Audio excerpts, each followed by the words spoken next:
Alright, y'all, I want to apologize to y'all in the second segment. The video had a little bit of mishap, and because I'm trying not to stretch this series out, so there was a little mishap, but I want to go right into the segment I'm showing the video of the students basically going to give their voice, their opinions on what they believe. And I believe this is necessary to find out the frustration. It's frustration. I'm just being honest with y'all. It's very frustrating. And I'm going to show you different clips, but I want to stick with this clip for a while. And before I get into it, let's give all due respects to the Creator. The sun rises. Assalamu alaikum. Good morning. Amun. HOTEP.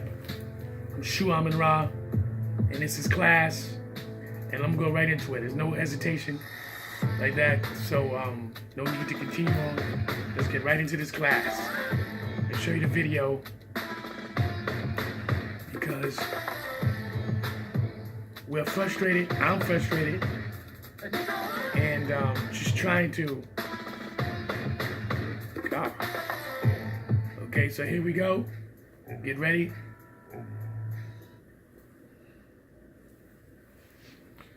Let's get right into the video. Lyric in a song one time. Many people believe that if you are a black person, that you are from Africa, and that literally almost every person in this world has come from Africa. So what do you think about that statement? Everyone comes from Africa. I don't care if you're white, blue, orange, or red. You're from Africa. Thank you. Great. I believe a lot of people make the argument, black Americans make the argument, I'm not African or I'm Indian. You know, I think the society, American society, has put such a devalue on being black, just African, just, coming from African roots. And so people try to not associate with that. Now, I agree, you could be from Brazil, you could be, have a grandmother down the road that was from Sweden, I don't know. But, if you trace your lineage back, I'm almost 100% positive that even if you're a person of color, you come from Africa somewhere down the line. So to say, I understand, not being called African American. I understand, Black American, but somewhere down the line, you can't trace your lineage back to the continent of Africa. Yeah. So that's the thing. I'm not sure about everybody, but I know if you're black, I'm a firm believer in Pan-Africanism. If you're black and you were born in China, if you were black and you were born in America, I don't care if you're a child of from a lineage of slaves. If you are black, you are a child of Africa, and that's how I look at things. So you're still an African child, you're just not born in Africa. So when we're talking about the continent of Africa, I can assume what what it means to you. But in general, what does the continent of Africa mean to you personally? How do you relate to Africa? This is a black question, or is that? It's both questions, Okay. yes. I relate to it as it is my roots. It is where I came from. As far as that, that's pretty much like all I can say about it. Just because growing up, I didn't really know what else it could have been. Like I didn't get the history. I didn't get to learn about it. So they just taught you in history books. Everybody, black people are from Africa. You know what I mean? So that's all I know. I would love, like, I'm really, like, now that I know more Africans, I'm definitely like trying to learn more, and I'm doing more, and I'm trying to get into my roots because that is where I'm from, and it's really interesting stuff knowing that you come from something bigger than you, basically. I like that. Yeah, I like that. How do I relate to Africa? I relate to Africa the same way I would relate to anything with the people, I would say. And once you're accepted by African people, the key word, I guess, was accepted. But once you're accepted by African people, you can't help but love the possibility of you belonging to that culture as well. From the way that Nigerians dance, from the way that Kenyans cook, from the way that people in Ghana play soccer. Like, once you are accepted by African people, you immediately attach yourself to that culture. And I want to add that, as we're talking about this, it's really like now I'm like I feel like it just feels so good. You know what I'm saying? Like it's kind of emotional talking about it because you didn't know for so long that these are your people, and you know, like the way they have so much pride is really overwhelming, and it's really beautiful. It really is what I want to say. I think the continent as a whole is overwhelming, and I'm saying this coming as an African.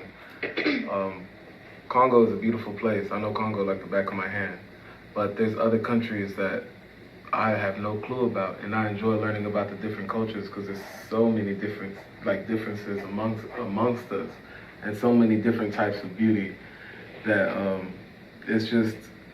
it's a lot bigger than what we all try to make it seem. Like when we say Africa, we're saying it's small, but it's like 3.5 times the size of the United States. So just saying, I really love the fact that I probably won't know all of Africa in my lifetime, but I'll enjoy learning it. And that's a journey I think I'm gonna enjoy for the rest of my life. Well, I can put all of theirs together. It's overwhelmingly beautiful. It's huge. It's amazing. It's all that. Africa's motherland. Imagine giving birth, to all these people. You know, I think that's beautiful. So, yeah. I mean, when my parents talk about Nigeria or going to Africa, they say I'm going back home. So that's what it is. It's home. I've been there twice in my lifetime. I was born in Houston. I grew up in Dallas. But it's back home. So that's what it is to me as well. For me, it's just a lot of culture because growing up, I do say black people have a culture, but it's not necessarily as evident as Africans have a culture. Mm-hmm. So whenever I think about the continent of Africa, I just think about this longing for this sense of culture that I've missed growing up. So that's what my take is on that. Good. Okay, good. There's been some backlash, when we see white Americans wear dreads or braids or any other culture, correct? So I wanted to ask, how do you feel about African Americans wearing dashikis or any other form of African clothing? Do you feel like it is a form of appropriation of the African culture? Yes. Now, this is good. We're prepared to get into the garments and clothing. This is great. How the young students is going to give you the voice of their opinion on how African American people wear garments like I wear garments. I wear my symbols and things like that. These things are nothing but tradition, but also to make you feel attached. And anyone, my opinion, and the melanin race is born here in America.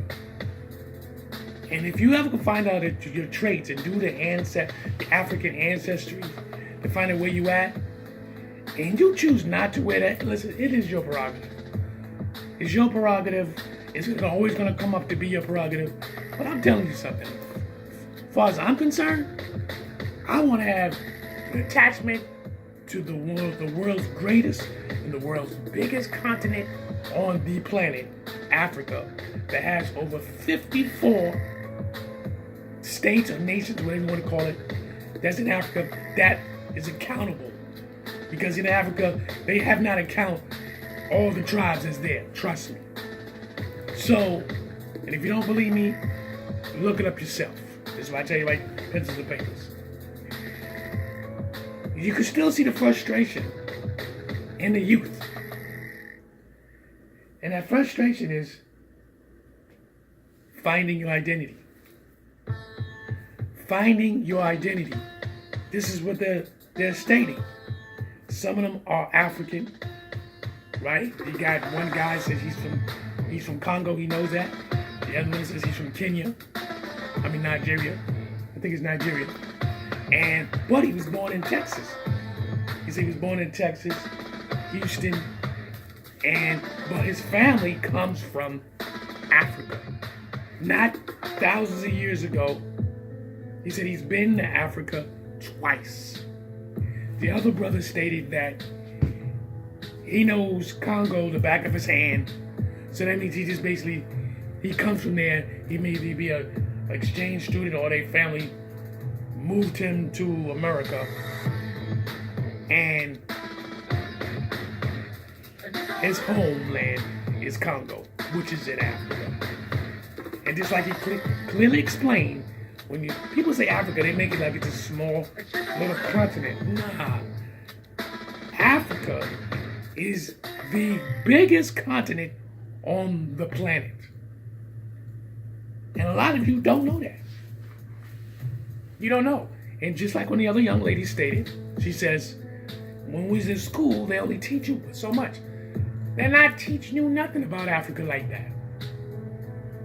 Because they don't know. They only going to teach you what they believe they know. How can you teach somebody anything if I have not went to all 54 states in Africa that's recognized? Because there's so many parts in Africa that's not recognized, it's not on the map. Super fact because probably can't get in there, can't go in there, or they don't want to be bothered.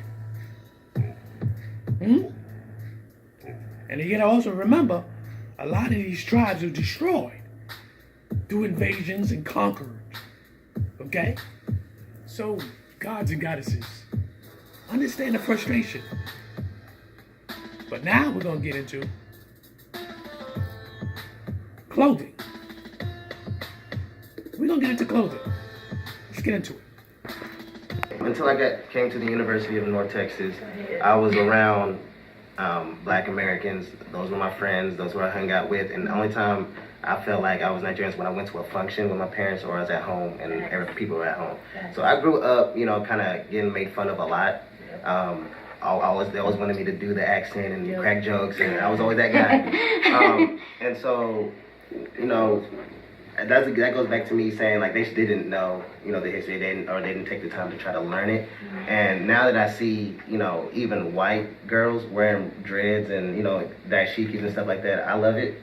Just because they're taking a step and they're trying to figure out where they came from, and it's something that's good. The culture is spreading, so I'm all for it. Go ahead, Val. I do not think that the Caucasian individuals are appreciating our culture. You're wearing dresses, it looks cool. It's in. Dashikis are in. Being African and Black is in. The lips, the hips, all that. No. Try to get deep. Like, I don't like that. I think, like he said, growing up, I was always made fun of for being, my last name is long as ever. So with that, now that I'm older, even now, I don't respect that at all. Like, unless you're trying to come to me and learn about my culture, why you're wearing dashiki, what does this mean? Like, what is it, where did it come from? Maybe I'll accept it, but until that day, I'm not here for it at all. I think all of us went through the whole, like, we're being made Definitely. but at the same time, like, we grown now, so I think we all know better. Back then, we were on TV as like, the kids who needed food and all that. So We still are. I mean, but back then, people our age were looking at us as more savage-like. Yeah. Okay. And we were looking at them kind of crazy because of what we've seen on TV. You see your 50 cents and things like that. So it's all a big miscommunication. Now we're in the information age. Things are different. I think us as the neo-Africans that are growing up, we need to let go of that we were made fun of. Because people need the opportunity, they're actually learning. Well, even if they're not learning, they're embracing the culture that they used to make fun of. And it's beautiful to me to see other people at least learning or attempting to do something that pertains to my culture. It's like, wow, that's great. And I'm not home. This is not my home. And I'm seeing that. So it's like, okay, I can appreciate that. That's cool. That's cool. I like it. You may not know everything about it. It may be a fashion statement to you. But to me, I know what it means because I'm African. You may not because you don't know all the information. But I mean, you still got it, which is cool. People attach their culture to their struggle. And so me being able to wear this kitenge is what I was taught. A dashiki was called a kitenge because my best friend is Kenyan, and that's what they call it. So when he showed me what a kitenge was and he bought me one, he also explained to me the history behind it, and I could attach that struggle to it. So I could appreciate it in its full entirety. But everyone's not as fortunate as to have a friend like that. So when they come upon something that is from African culture and they take an interest in it, that may be their inner roots from Africa taking an interest in a part of them that is once was. So it's kind of like a blurred line there, you know, and you would hope that people would educate themselves, but you can't expect everyone to. So it's just like a foggy situation. But I think that African people that do tie their struggle to their their fashion. Fashion Are we specifically talking about fashion? That's right what we're talking about right now. It's Specifically appropriating culture. Africans that specifically tie their struggle to their fashion, they can't necessarily wear a double-breasted suit either, because I mean, what's that from Great Britain? They can't wear a Italian smoke slipper. They can't wear an Italian smoke slipper either, because I mean, where's that from? That has no.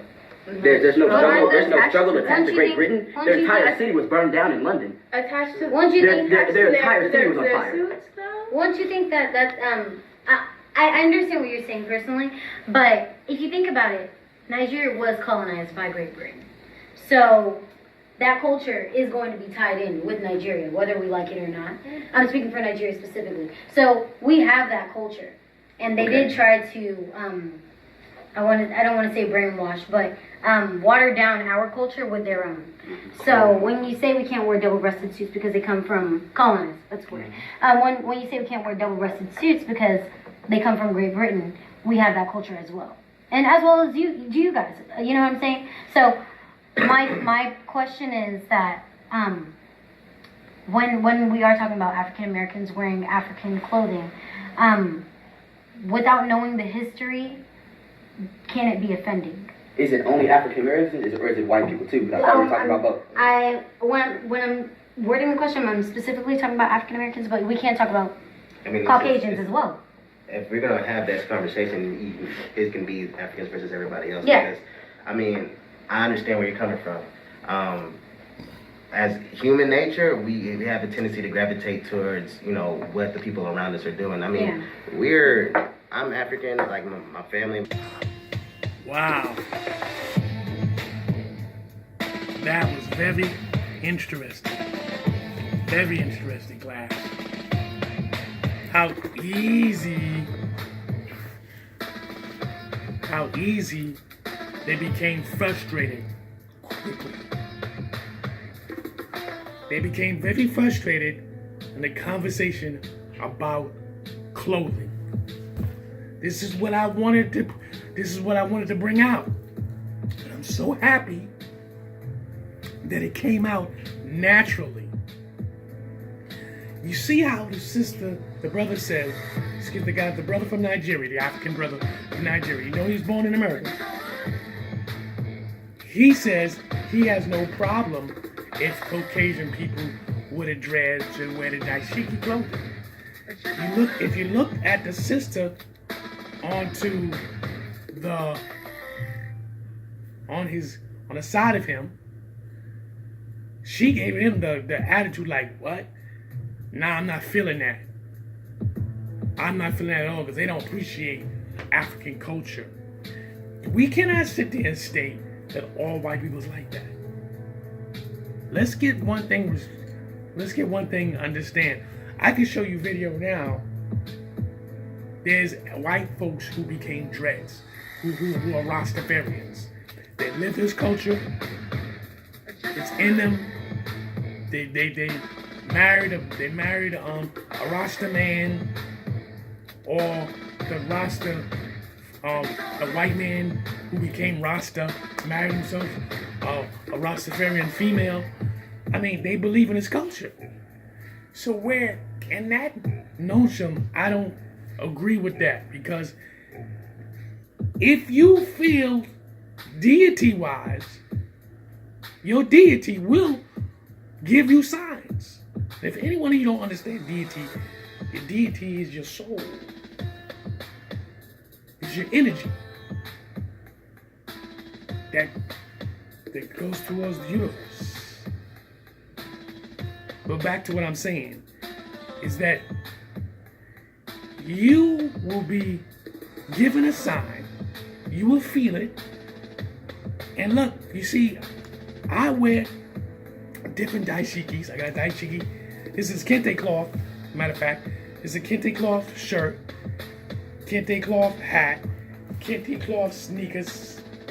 But if you look at the design, it's different. They're different designs.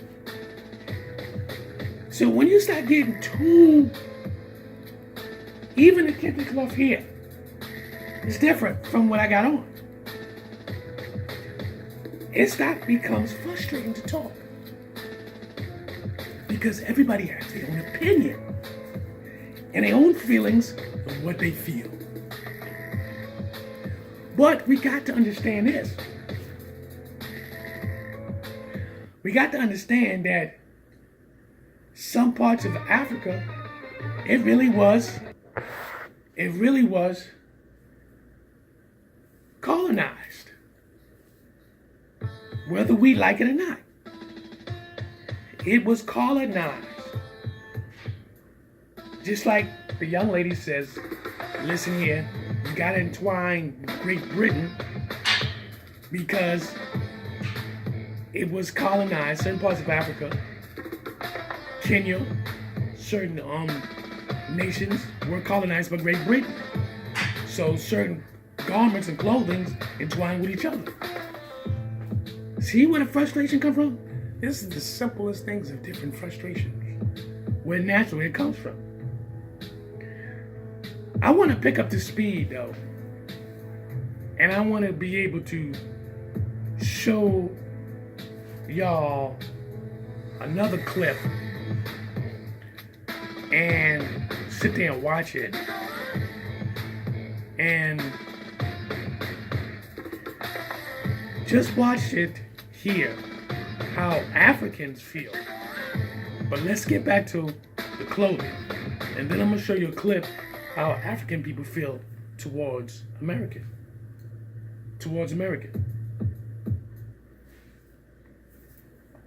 I mean, I have a lot of me is American culture, like Black American culture, from the music I listen to, the way I dress on a day in and day out basis. And so I feel like, you know, for me to dress like that, I mean, for them to have a dashiki, it's you know, it's a give and take kind of. Yeah. Now, I also understand where Valerie's coming from. You know, we wear that and we have a sense of pride. Well, Africans in general, pride is up there. Okay? Yeah. And, you know, we just don't want to, we don't just let, you know, like I had a lot of friends that they knocked on the front door, that's where they stood, was the front door until I came out. And then, you know, I had friends that, you know, my mom knew and that we let in the front, we let in the house. What I'm getting at is, like, people, for them to take the time to go back and research it is one thing. For us to tell people about our culture is a whole other thing. But some people, you know, we get offended when they're wearing our, you know what I'm saying, they have their own idea of what it is and where that came from, and then they take off and run with that, and that's not true. Let me add to what Neve said. Let me ask it in terms I think the African Americans will be understanding. If you were a Zeta and my sister is just walking around with a Zeta jacket. No.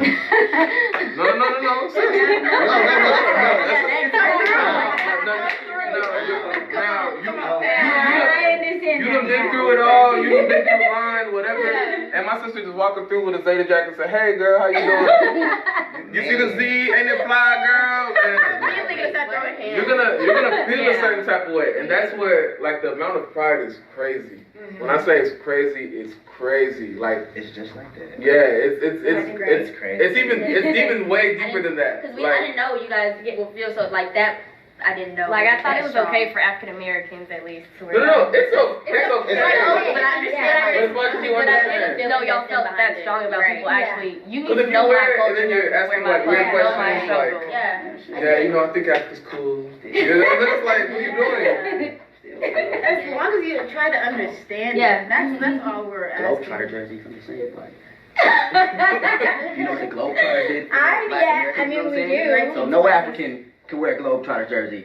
That's You know not what I'm true. saying? You Because know what I'm some saying? of Like, us, that's I what I'm understand what you're saying. I do understand what you're saying there. I'm on both Like, sides. I feel Yeah, that. yeah, same. You can't be attached. If you African, you was in Africa when we was in Harlem. But it's like, So you can't wear no clothes. Yeah, we can Yeah. try to understand your culture. Though. All we're asking you understand what you're putting on. Don't Yeah. just put it on for fun. Like how you said your friend taught you what you were wearing. That's amazing. Did you take the time to like explain it to her, like let her know? Yes, I personally, I know. So that's it does. because a lot of people are like, oh, you can't say that, but then they don't explain the reason Why. behind it or why they just get mad off the top and you leave the person still not knowing what was Yeah. wrong with what they said. That's So. transfer of knowledge. It's gotta happen. Yeah. So my next question is, why do you think African culture has gained so much popularity presently? Because Africa's taking over. okay, I'm gonna be realistic about it. At post 2009, I think everybody was like going through a I want to be different stage. Now you see like the whole hipster rap stage that's a part of it. Like this whole like I want to be different. All the artists were pushing for different. Everybody was pushing for just different, and everybody was looking like okay. Like the African Americans were like, I'm not just black, I got Indian in me. It was like, oh, that was different. Like everybody was looking for what made you, like what identifies me to be different. Yeah, like, I got some Brazilian whoop. And now it was at a point where the Africans were like, we were all saying we were different, but it was at a point where everybody looked at ourselves like, shoot, I'm from Congo. Like, Yeah. you know, shoot, don't call me Paul no more, call me Chiswaka. Yeah. You know what I'm saying? And it was like, oh damn, your name Chiswaka. Oh, that's different. That's different. Yeah. So we started to expose this whole other side of us, and it just happened in small increments, and it ended up a big thing, and it became a wave.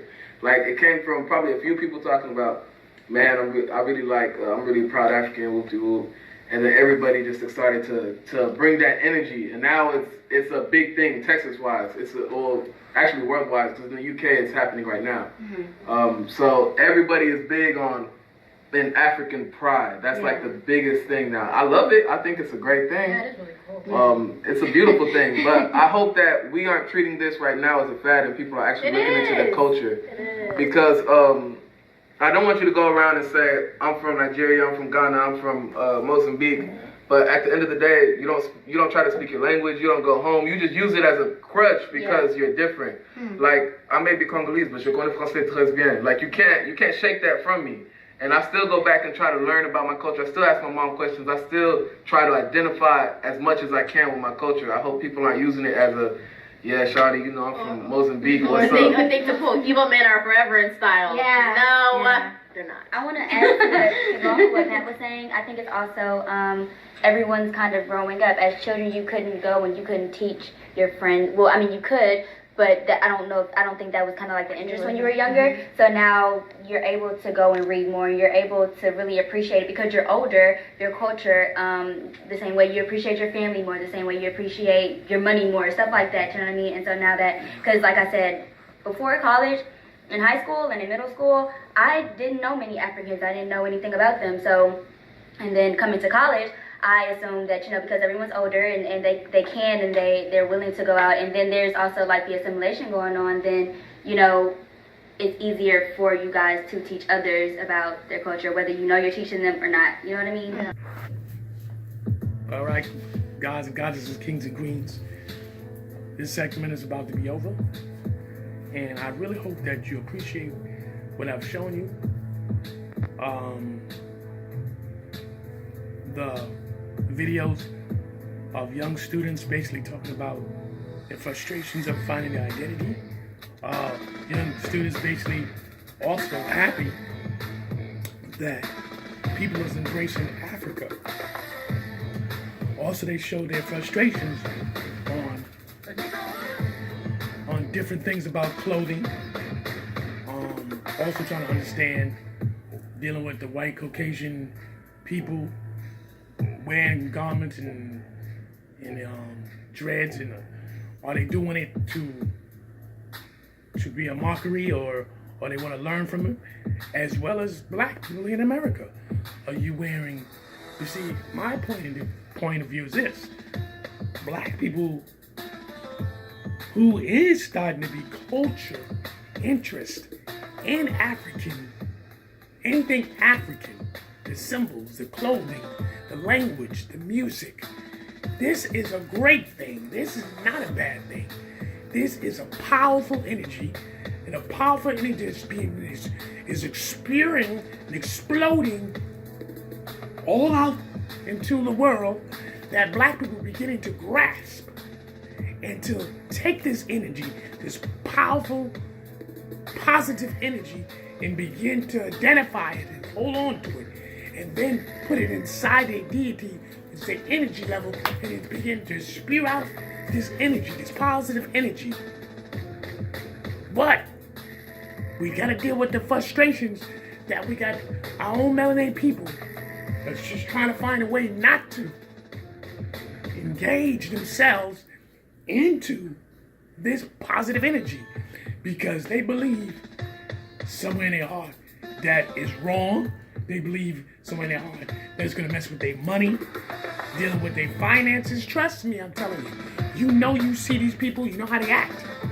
You know, saying, so it's frustrating. Then you got the people who just don't care. I showed you in the first segment of my video that they don't care how they live. This is what it is. Because they're on drugs, they're on alcohol. They just don't care, period. And then you got to be careful with the religious people. You know, they so deep institutionalized and co-native dishonest in their belief system, they are blocking out the African spirituality's power, its frequency, and its force. So I'll see you in one more segment. And then school is over.